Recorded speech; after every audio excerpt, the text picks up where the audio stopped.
انا بقلب كده تتقلب معايا برضو.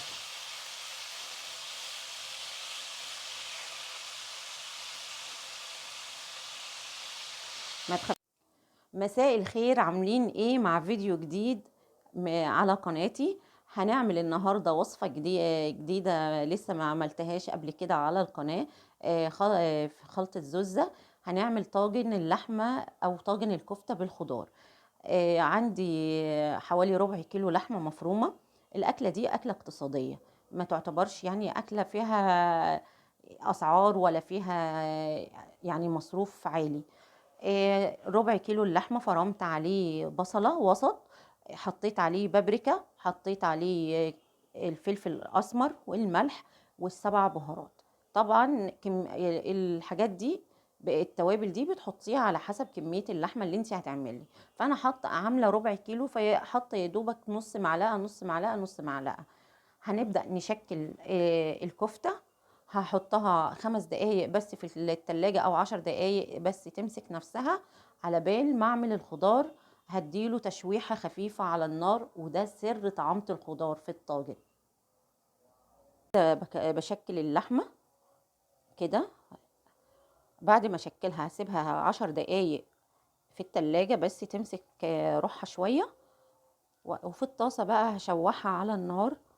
وبعد ما اشوحها على النار هنزل بقى بالخضار في نفس الطاسه، هشوحه. ودي التكه في طاجن الخضار ده اللي بالكفته، انك تشوحي الخضار. انا جربت الطاجن بالخضار المتشوح وبالخضار اللي مش متشوح. المتشوح يعني طعمه احلى ألذ.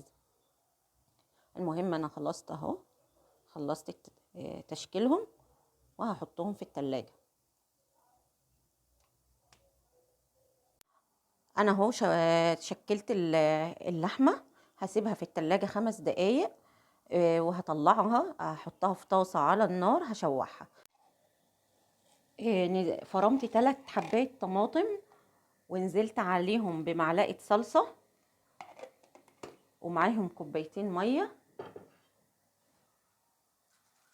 ونص معلقه توم، يعني حوالي فصين توم بالعدد اهو. وهنسيبهم على النار يسخنوا كده حلو. ممكن نحتاج ميه تاني عليهم، نبقى نزود بقى واحنا بنحط الخضار.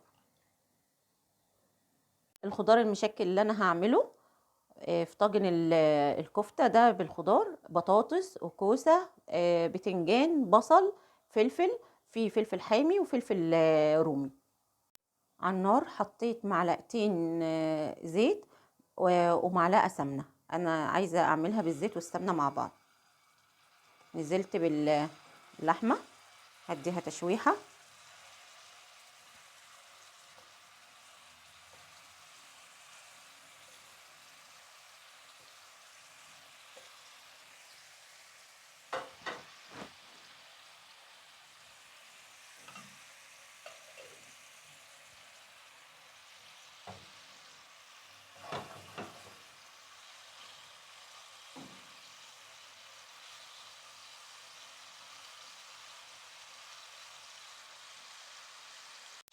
هنرفعها، هنرفع اللحمة من الطاسة.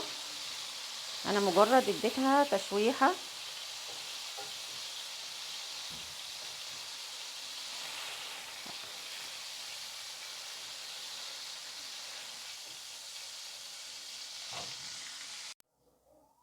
وادي اهي الصينية بعد ما خرجتها من الفرن.